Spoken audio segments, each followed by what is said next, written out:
Shalom everyone, you're here again for another episode of Tzar L'Mikra. And this week we're continuing on the lines of, I would jokingly call it Who Stole My Bible? Where I'm going to be tackling some of the elements that people use to argue that things from the Tanakh were stolen, as people claim. Obviously this claim is very incorrect and is considered to be incorrect by many scholars. Ones who claim that it is correct are usually people who are anyhow out there to attack the Bible. But as I've said before, the study here, the way Genesis is actually studied, because this subject really only connects to the subject of Genesis, especially the first 11 chapters of Genesis, and from that point on, discussion slightly weakens. Though I've seen people try to claim other things about other parts of the Bible, but those ones are less important and less of an issue. And in most cases, you really have to squeeze things out forcefully instead of basically saying, these are natural features of the ancient Near East, and people would use the same symbols the same way today. If I want to talk about something in Torah and to put it in our terminology, I would use something from our time. So really, when people argue on this, it's mostly very superficial understanding, very stubborn way of understanding a text. However, we do need to realize that there are some questions, as I pointed out last time, and so on.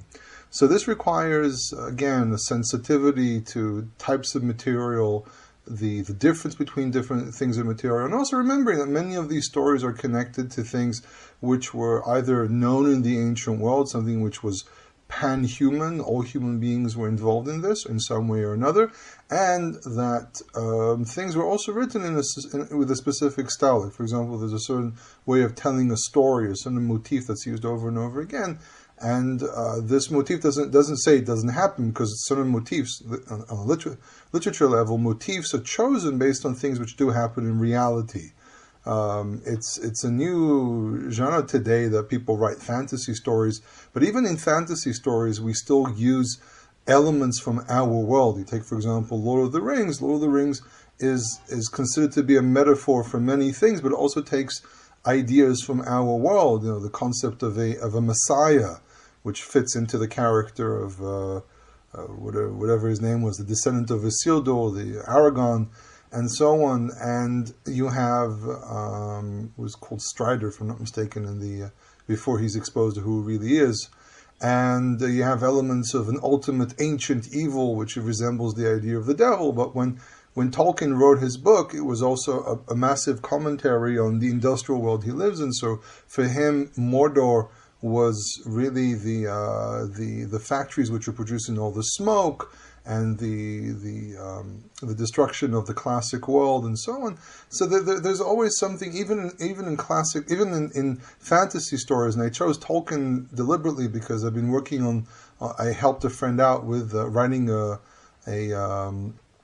paper, actually something to finish the degree in English literature, and we were having discussions about this books, and I was exposed to a lot of interesting points that they were researching. And even fantasy stories still borrow things from our actual world.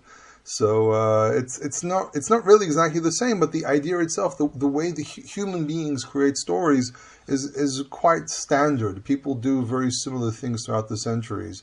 So you need to have a sensitivity of understanding how to transmission information to people, what are the mechanisms they're used. This way, Bible scholars are not really just Bible scholars. Bible scholars do a lot with literature, with the concept of literature, with language, with culture. I mean, being a Bible scholar is being very eclectic. You have to collect information from a lot of different places. So it doesn't really end just with knowing the Bible. To say you're a Bible scholar, you need to know a lot of fields. But in any case, going to the character of Noah. So Noah is presented as this perfect human being. So this is really difference number one. Who is Noah? So in some of the Babylonian stories, like for example the story of Tachasis, or the story of Otnapishtim, or Otanapishtim, depends who you ask, they're not presented as moral characters. This is one of the major differences. The story here is a moral story. The story here connects to human behavior, human nature, and not divine nature, not the nature of the gods. So who is Noah? So the first verse here, which is chapter 6, verse 9, Obviously, the man who divided up the Bible into chapters 1,000 years ago had no knowledge whatsoever of how to actually divide these things up. A lot of the division was it seems to be very arbitrary or based on theological needs. So it says, Ele toldot Noach, this is the toldot, the history of Noah. Noach ish tzadik tamim haya bedorotav. Noah was a complete righteous man in his generations. Okay, because people lived a very long time, so they saw several generations. And then it says another definition, Et ha'Elohim hithalech Noach. Noach walked with God. Now, usually when you say with, the preposition uses im. However, here there's an interesting element here that he's not really physically walking with God. He was walking mentally with the footsteps of God. So this is why it's preferred to use the word et instead of the word im. At least that's the way I understand it. So he's not walking literally with God, he's walking in the footsteps of God or in the mentality that God expects from man. So Noah is presented here from two aspects. He's a tzaddik tamim, and tzaddik also comes from the word tzedek. So a person who is tzaddik, in many cases, can be understood as a person who is morally well behaved, and not necessarily something to do with the divine. Noah is presented here basically from the two aspects of mankind. On the one hand, he's a tzaddik tamim. He's a righteous man in the sense of his human relations with other people. He's a moral person. He's also tamim, which means complete. So he is, and this is the relation to the concept of dorotav. He is not necessarily done in comparison to his generations, as some classic commentaries try to claim, which I think is a reasonable claim. Rashi, for example, says he was in his generations in the sense of his timeline, but it also can say that he was righteous towards the people of his generations, that anyone who came in contact with him was treated well, that it was a moral standard that he followed. And then it also says that he walked with God. This is the other aspect of a righteous man, that he's not only righteous towards other people, but he's also righteous towards God. Now what's interesting here is the fact that first of all, the righteousness towards men comes first, and only afterwards the righteousness towards man, which is really the whole idea of this parasha, this entire section in the Torah. It's a discussion of the corruption of man mostly between people, which brings us to the question, so what is the Hamas? What is the Hamas which is mentioned in this story? Because it says, V'timaleh ha'aretz Hamas, and therefore the land was full of Hamas, and therefore God became sorry. There's an interesting idea here, by the way, about God being repenting or regretting creating man, and there's a whole discussion: is God presented here in a metaphorical, and is this anthropomorphic, or is this literally God also has emotions, and we don't really have a way of answering this? So I'm just going to go with the lines of we're describing God through human terms, but not necessarily saying what really went on with God.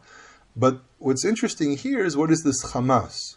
So if we say that the emphasis here is the moral behavior between human beings, Hamas must be something which people are doing to one another. A statistic check of the appearance of the word Hamas seems to be more to do with violence, murder, something in that area. So the main issue was not idol worshipping, that comes later. The issue was that mankind basically mistreated one another. So this is also a very, very important point to all mankind. We need to learn to keep the balance between being kind to one another and also obeying God. So I don't necessarily agree with people who, for example, go out and they're chastising everyone because presumably they're not keeping the commandments correctly. But then these people, they say they're so righteous before God and they think they're holier than thou. But on the other hand, they're basically nasty people. So if you have difficulty having a reasonable relationship with another human being, how do you expect to have a reasonable relationship with God? What makes you think that that's how it narrows down? You have to guard and you think you're on with this righteous tantrum of claiming that you're doing what God says, and on the other hand, you're being nasty to everyone else. I don't think you gain anything out of it. I think that obviously there are situations, we have plenty of situations in the Bible where people had to put their foot down and also be violent, but I think those are very specific situations. Those are situations where something very abominable is going on in the world, and not necessarily just, people are just not keeping Torah. I think there is some kind of a subtle difference there. But also remember, Elijah was taken away. And there's an explanation that says that one of the reasons Elijah was taken away is because he was too violent for his time. He was too aggressive. his approach to everyone else was too aggressive, and God said, I can't let you function. They're not going to listen to a person like you. But you're so righteous, I can't kill you. Also, where did Elijah go to? Which is all the question of where did Enoch go to? Just a quick word about Enoch. Enoch, it really means that he died. He wasn't really wished up into heaven. It's a much, much later explanation during the second temple that he went up to heaven, and then the whole story of Enoch came in, which, by the way, leads us into another subject in this parasha, which we'll talk about in a moment, which is the calendar issue. Okay, so he's commanded to build an ark and so on. So there are several things here about the story of Noah which are very similar to things we find in the ancient Near East, such as the usage of 10 generations. We find that with 10 generations from each stage to the other, if you pick up the story of Artaxerxes or something like that, no, it's a different name. But something in the area of Artaxerxes. But in any case, he all these really strange Sumerian names are very difficult to pronounce sometimes. But in any case, what's most important here is that there's the usage of 10 generations. But this is a mechanism of literature. It's not a mechanism of copying from one another. Then there is a deity who tells man that there's going to be a flood, but there's a massive difference, because in the story, the Sumerian story, and then the latter Babylonian development, it's not the major god that, first of all, there are many gods in the Sumerian pantheon and the Babylonian pantheon, but one of the differences is here, in the story of Noah, he is told directly by God who is the one who brings the flood, which shows that the action of saving Noah is an action of mercy, also from the same I'll call it character, quote unquote, that also brings the flood. So we're seeing the two sides of God, the need to punish, but also the side of mercy. In the story of the Sumerian flood story, it is another God who it's not the gods who bring the flood, it's some other god who rebels against the other gods and tells mankind, tells a very specific individual a flood's going to come. So that's another difference. There are, in both stories, there are descriptions of how to build an ark. I think, again, this is a mechanical thing. This is not enough to prove that someone was stealing from one another. There is a description of what to take into the ark. Again, pan-human story, which means that all the elements are still this is all human beings were involved in the story, and therefore the similarities doesn't mean someone stole. It's the same story just being told in a different way. The main point here are the differences mostly from the theological point of view. We have the whole idea of the detailed description of destruction of mankind. Again, still part of the major story. We have landing on a side of a mountain. Again, part of the major story, sending a bird, building an altar. But for example, in the building of the altar, in the Sumerian stories, the gods spun around the sacrifices like flies. And this is a major difference, because it says that God smelled the sacrifice and was appeased. There's a very strong difference from a monotheistic point of view. The story is told very differently. The perspective of who God is very, very different. The gods, also the thing is that the gods in the Sumerian story sent the flood because mankind made noise. It was a very selfish thing, a very selfish act from the side of the gods, and it had nothing to do with mankind misbehaving and mistreating one another. It had to do with man made noise. The gods were just violent and nasty and attacked us and killed everyone, except for this one man who survived. But there's also the element of, what was the point of the sacrifice? The sacrifice wasn't there to feed God, it was there to show appeasing. There's a massive difference here in how the divine is presented. Now, there are actually some very massive differences. First of all, the idea of the type of animals which are taken in. So we have the 7 versus the 2. I'm not going to go there because it's a very very interesting subject, but I'm not going to go there at this time. I will say that obviously that the text is showing a difference between clean animals and unclean animals, but the fact that there's a discussion about clean and unclean shows that there's again a very strong theological side here connected to the Torah. Now, a lot of people use this whole thing of clean and unclean to argue that the times of Noah, they knew about Torah and they knew clean and unclean. But again, remember, this text is being read out to people living a very, very long time later. I mean, even if we say that these stories were played around with, these stories were known to people, and the Israelites had traditions as well. Notice the fact that if an Israelite had this story, if they had the general version of mankind, they wouldn't have this version. This version already presents the story a little differently and also uses terminology. The concept of tameh and tahor, or behema and tehora v'she'enena tehora, the clean and the one which is not clean, does not necessarily mean that no one knew the difference between clean and unclean. What it shows is that when the story was written, we now can use the terminology that we have now to describe what they had back then. But it doesn't mean that Noah actually received the words of clean and unclean. It doesn't necessarily mean that he did. It's also quite possible that at this time, Noah was still in the vegetarian stage of mankind, which means that there was no element of clean and unclean because they anyhow didn't consume the animals. Okay? So that's one thing. But also the way God is described again. I mean, there are differences here, most of them on the theological monotheistic level, where God is described as having full control of the flood. He is the one who brings the flood, and he is the one who takes away the flood. Okay, so there's full control, while in the Sumerian story, it seems to be that the flood came and it rampaged all over the place. Here, God has control, which also has to do with the control of God over the ark itself. In the Sumerian story, there's a sailor who helps navigate this boat or this ship that they had. Here, God is the one navigating the boat, which means he also had control over the waters. So it's very, very different. The morality side, God expects mankind to be moral instead of the whole idea of the gods destroy mankind for being noisy. There are also issues here that have to do with the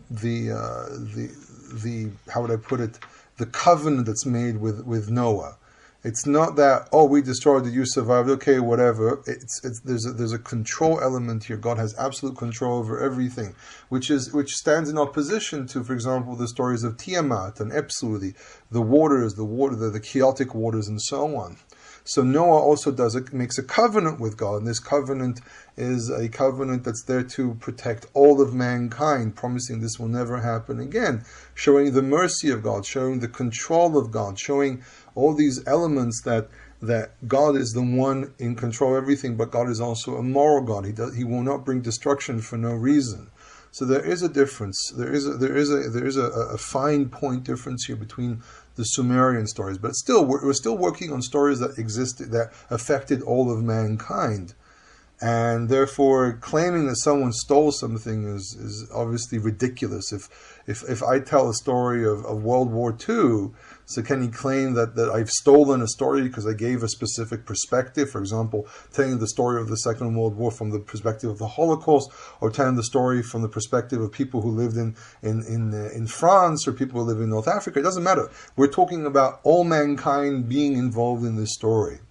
So that's another point. Now, I don't want to bring up this whole thing about people claiming that there's no evidence of a flood.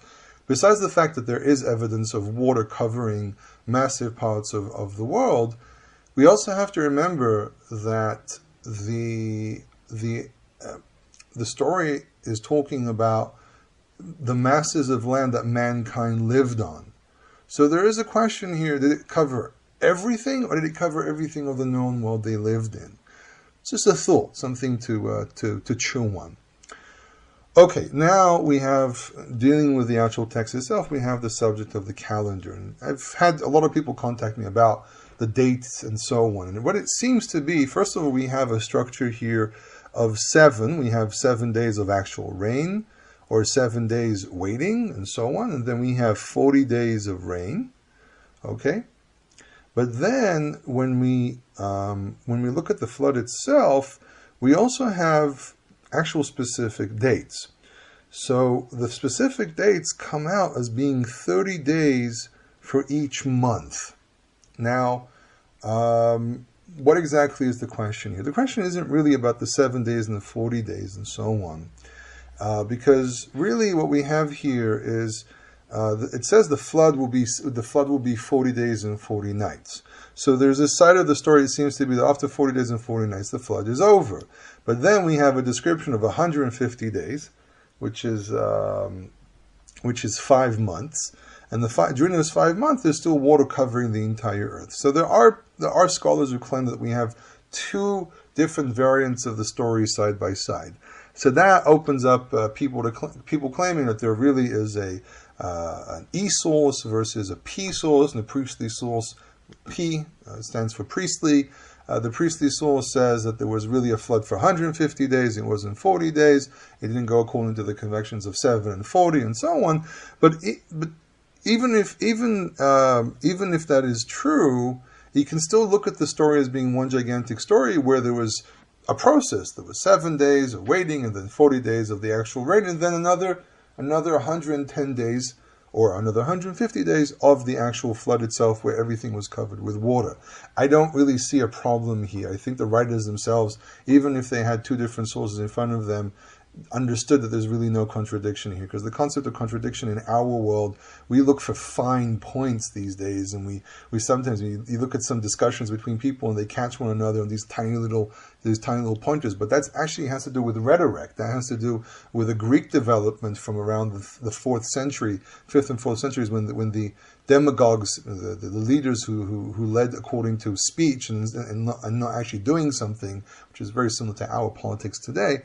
And the creation of politeia, which means the collective of people, which then in time became politics, which is the feature of democracy. But back then, people weren't too concerned with the fine details, so they didn't really see these as contradictions. That's number one.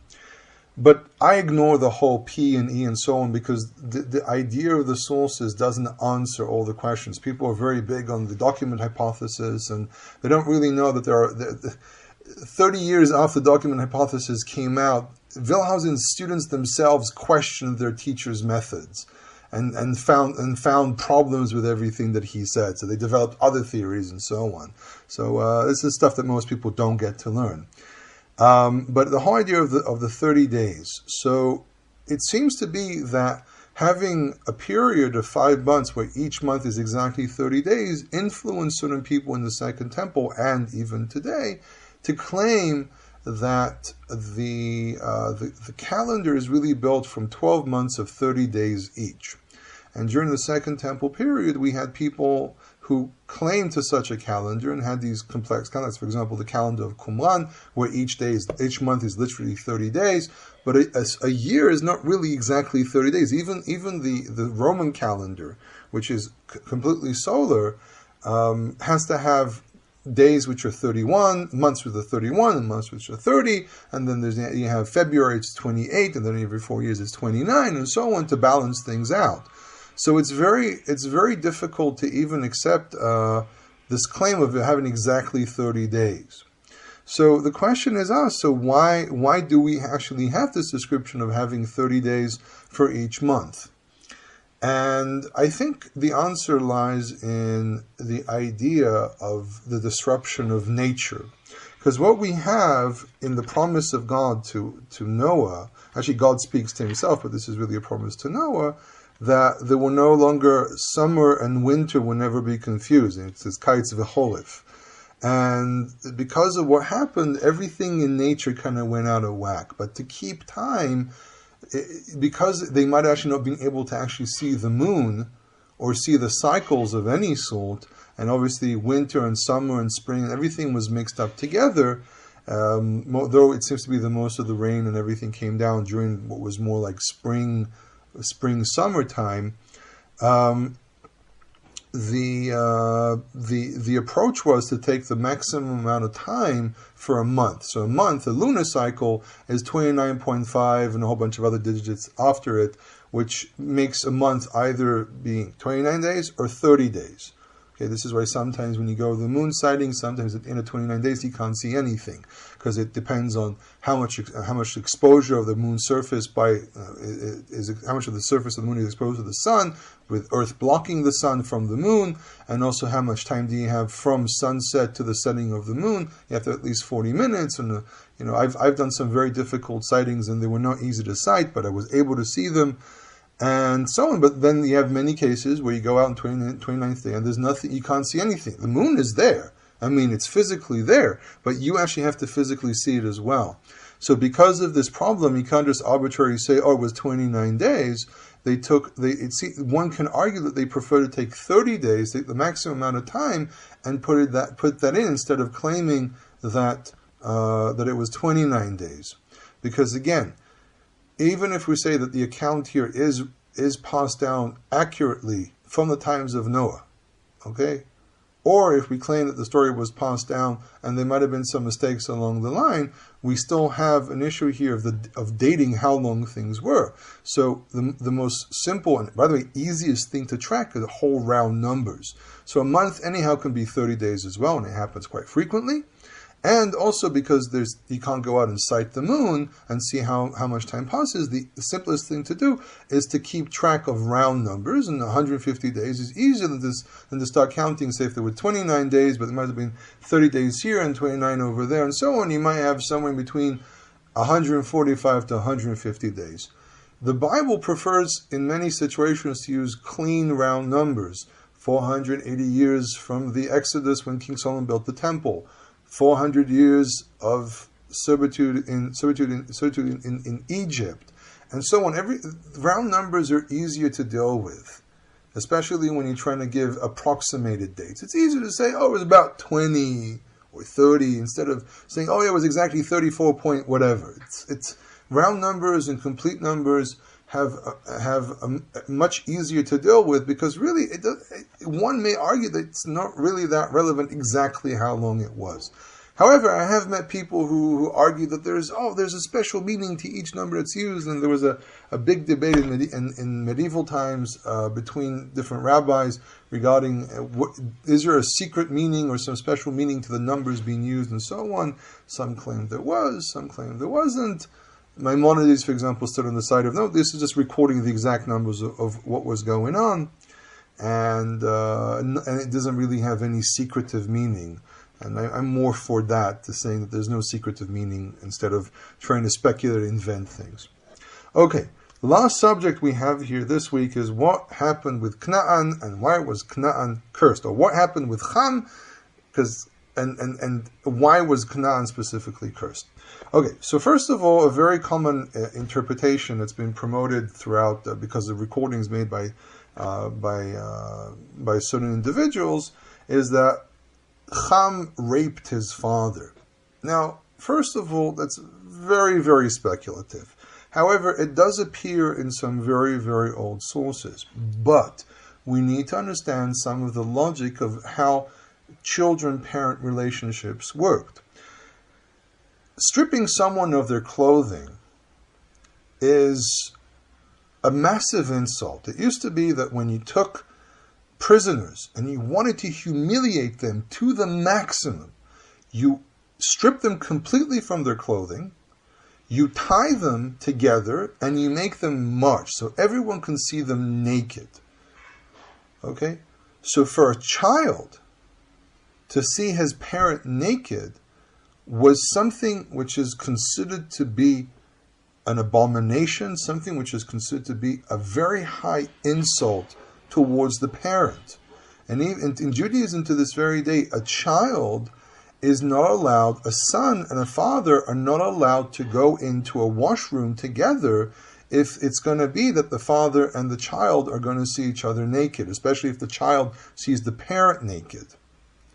So we need to understand that though the idea of that he saw, it says specifically, it says vayesht min hayayin vayishkar, he drank from the wine and became drunk, ve'etgal betoch aholo, and he exposed himself or became exposed inside the tent. It says vayal Cham avi Canaan, and Cham, the father of Canaan, which is interesting that they mention Canaan here, but here there's something retrospect here. There's something to do with the behavior of the Canaanites in general.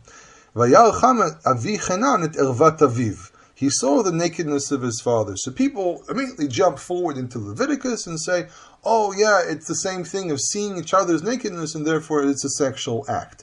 I understand that connection, but it's not necessarily the same thing. It's possible, but we also need to take into consideration the possibility that what we're dealing with here is not necessarily rape. We're dealing here with the possibility of just an abominable way of behaving. Because also remember, the reaction of Shem and Yefet is not yelling at their brother, how dare you? It was going in, showing the exact opposite, respecting their father by walking in backwards and covering him. So the issue here is more to do with the nakedness itself and not with a sexual act. You have to read things sometimes in a much broader perspective. Now, the question is, why is Canaan cursed? So, it seems to be, you can say Ham was the one being cursed, but because the story is also being written many, many centuries afterwards, and Ham is the father of Canaan, and Canaan, the Canaanites were an enemy of Israel, and as we see, for example, in the stories of Abraham, the sin of the Amorite. The Amorites, which is another way to say Canaanites, because Amuru means the Westerners, and Westerners also include the Canaanites, Phoenicians, the different names you can name these groups by. Their behavior was an abomination to other people. Maybe there was a very strong sexual side to what they used to do, or maybe they did, things that seem regular, nothing to do with the religion or with the occult. It had to do with just their general behavior, their general sexual behavior. So this is more of an accord of why the Canaanites are so corrupt, why are the Canaanites hated, why are Canaanites seen as a cursed group. Same thing you can say about Lot. Why is the story of Lot given to us, and it mentions the whole thing with Moab and Ammon? Because Moab and Ammon were both enemies of Israel, and both did abominable things towards Israel. They went to war against Israel and so on. So there's a description here of a hatred towards them because of their behavior. So we need to remember there's elements here of retrospect writing as well, because obviously these stories were written, if we say Moses wrote them, or Moses was the final writer of these stories, he would write in things that have to do with his own specific time. And I really don't see any problem with that. So, in any case, these are some of the questions that people have about the story of Noach, some of the questions that exist from the academic side of things. Again, as I always say, I present possibilities. I'm not enforcing my opinions on anyone. Hope you enjoyed this one. I want to wish everyone a blessed Shabbat and a Shabbat Shalom.